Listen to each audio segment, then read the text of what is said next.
Hey, so before I got into watching AMSR videos, I fell asleep a couple times on videos of just people telling stories. Fictional.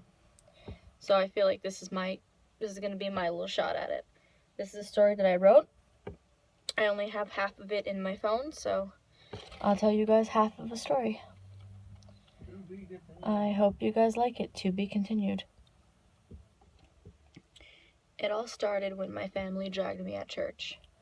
I was just politely pretending to pray, sitting down, and I couldn't help but to notice these obnoxious girls just gossiping.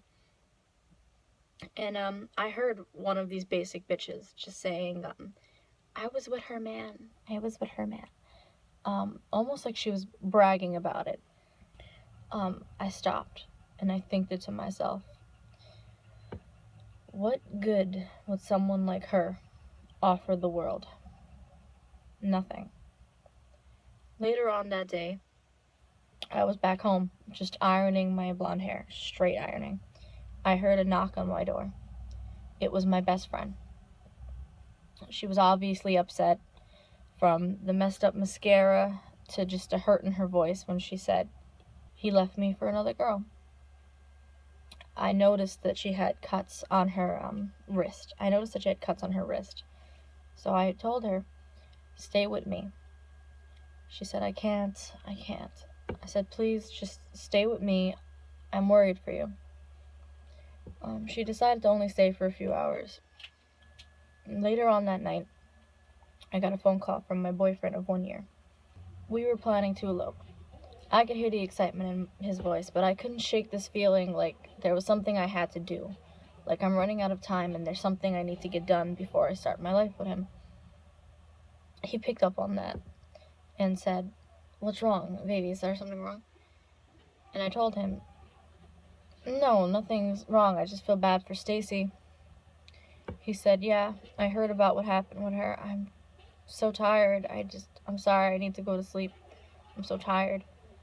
And I told them, look, I'm not going to force you to stay on the phone with me. I'm not going to force you to stay up. Good night. I love you.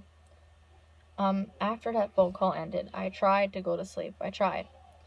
But I just was paying attention to the clicking coming from my clock on the wall.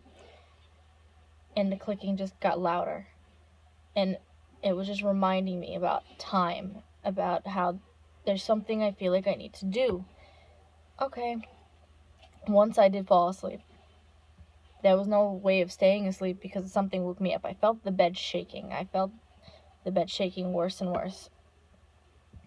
I looked at my window and I saw bright light shining through it. I shielded myself with my pillow. I tried to hide my eyes from it. I heard glass breaking. Once I peeked through my pillow to see what that was, I saw a girl with pale skin, black hair, wearing a black ball gown, and I'm not gonna forget to mention her black wings. She said, come with me. She reached her hand out towards me. I grabbed her hand. We started to levitate into the air. As we were levitating in the air, there was blue energy around us like we were in a bubble. I looked around the room, and I saw the glass that was on the floor repair itself, like it turned itself back into a window. I saw the time going backwards on the clock. Time was going backwards. She was reversing everything. I looked down. I saw my own body laying down in bed. In the blink of an eye, I was dropped in a cornfield. Lying on my back, the grass broke my fall. The angel looked at me, looked down towards me, the one that got me here in the first place, and said, get up. Okay, I got up.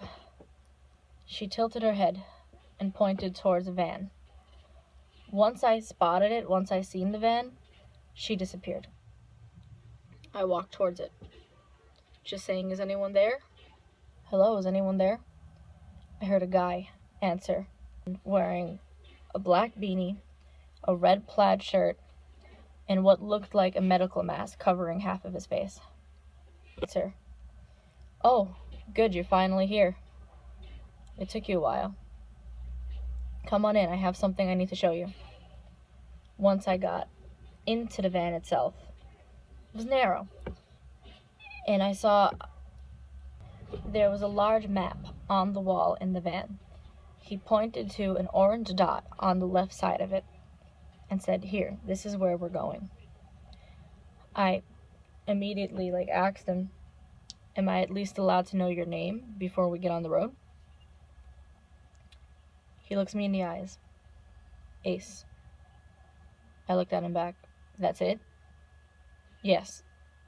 And he starts to walk towards the front of the car, and he starts to drive. Alright, I decide to sit myself in passenger seat. There I am alone with a complete stranger on the road. I wasn't scared. For some odd reason, I felt comfortable.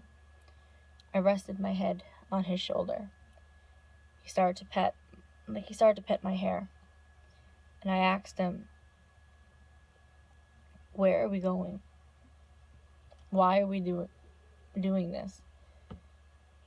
And he stopped and said, "There's bad people in this world." "So what do you need me here for?"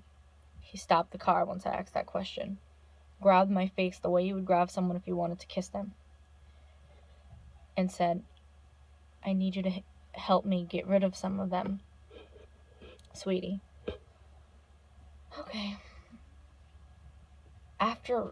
Eventually later on, we ended up at this old diner, like an old-fashioned diner. And he pointed towards this girl wearing a mink coat with red lipstick, talking on the phone, and the table next to our table.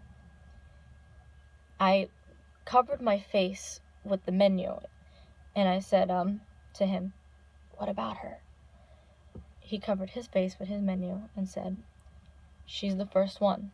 She's the first one on our list." Okay, I'll tell you guys the rest of the story next video.